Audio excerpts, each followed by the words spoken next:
আসসালামু আলাইকুম viewers, welcome to my channel. কেমন আছেন সবাই? আশা করছি অনেক বেশি ভালো আছেন আল্লাহর রহমতে। তো আজকে আমি আপনাদের সাথে শেয়ার করছি ছোট নিমকি। একদম দোকানের মতোই খেতে, কিন্তু খুবই ভালো লাগে, দোকানের মতোই লাগে। তো ভিডিওটি যদি ভালো লাগে একটা লাইক দিয়ে আমার চ্যানেলের পাশেই থাকবেন। তো নিমকি বানানোর জন্য এখানে আমি একটা মিক্সিং বলে নিয়ে নিচ্ছি 1 কাপ পরিমাণ ময়দা। এখানে দিয়ে দিচ্ছি 1 টেবিল চামচের মতো তেল, হাফ চা চামচ দিয়ে দিচ্ছি লবণ, চিনি দিয়ে দিচ্ছি 2 চা চামচ, কিন্তু পরে আমি আরও 1 চা চামচ চিনি বাড়তি দিয়েছি, একটু মিষ্টি মিষ্টি লাগলে খেতে ভালো লাগবে। এখন সব কিছু হাত দিয়ে খুব ভালো করে মেখে নিতে হবে।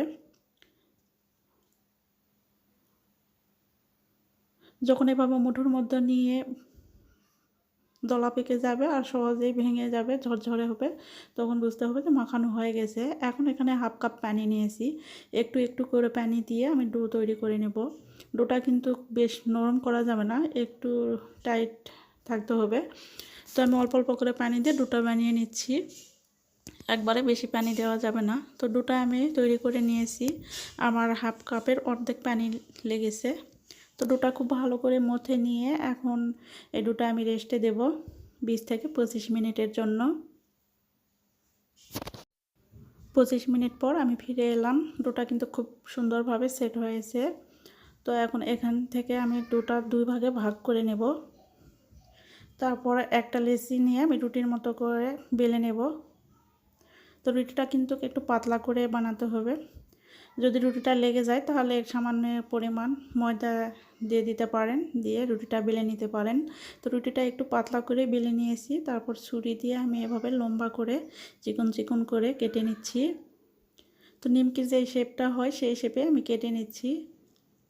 একটু লম্বা লম্বা হবে দেখতে, তাহলে কিন্তু একদম দোকানের মতো লাগবে। তো দেখতে পাচ্ছেন আমি কিভাবে কেটে নিচ্ছি নিমকিগুলো।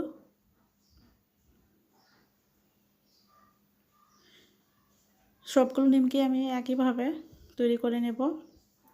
এটা দেখতে পাচ্ছেন একটু কোনা কোনা থাকবে, তাহলে দেখতে কিন্তু ভালো হবে লাগবে আর লম্বা লম্বা দেখতে লাগবে। চুলে একটা প্যান বসে আমি পর্যাপ্ত পরিমাণে তেল গরম করে নিয়েছি, তারপরে আমি নিমকিগুলো দিয়ে দিচ্ছি। নিমকিগুলো প্রথমে একটু দলা পেকে থাকবে, তারপরে একটু নাড়াচাড়া করে দিলে কিন্তু সবগুলো ছাড়িয়ে যাবে। তো নিমকিগুলো কিন্তু উল্টে পাল্টে কিছুক্ষণ পর পর উল্টে পাল্টে দিতে হবে, দিয়ে অল্প আঁচে ভেজে নিতে হবে, তা নাহলে কিন্তু পুড়ে যাবে, তাহলে কিন্তু খেতে ভালো লাগবে না। তো এভাবে নেড়ে চেড়ে গোল্ডেন ব্রাউন কালার করে আমি ভেজে নেব নিমকিগুলো। নিমকিগুলো কিন্তু ভাজা হয়ে গেছে, এখন আমি তুলে নিচ্ছি। তো ঠিক একইভাবে সবগুলো নিমকি আমি ভেজে নেব। এই নিমকিগুলো খেতে কিন্তু দোকানের থেকে কোনো অংশ কম নয়, খেতে কিন্তু দারুণ লাগে। তো বাড়িতে যদি এরকম নিমকি তৈরি করে দিতে পারেন তাহলে কিন্তু দোকান থেকে আর কিনে খেতে হবে না, আর এই নিমকিগুলো কিন্তু মাস জুড়ে সংরক্ষণ করে রাখতে পারবেন। তো আপনাদের কাছে কেমন লেগেছে আজকের এই ভিডিওটি অবশ্যই কমেন্টস করে জানাবেন। যদি ভালো লাগে লাইক কমেন্ট শেয়ার করে দেবেন, আর এইরকম নিত্য নতুন রেসিপি পেতে আমার চ্যানেলটিকে সাবস্ক্রাইব করে পাশে থাকা বেল আইকনটি প্রেস করে দেবেন।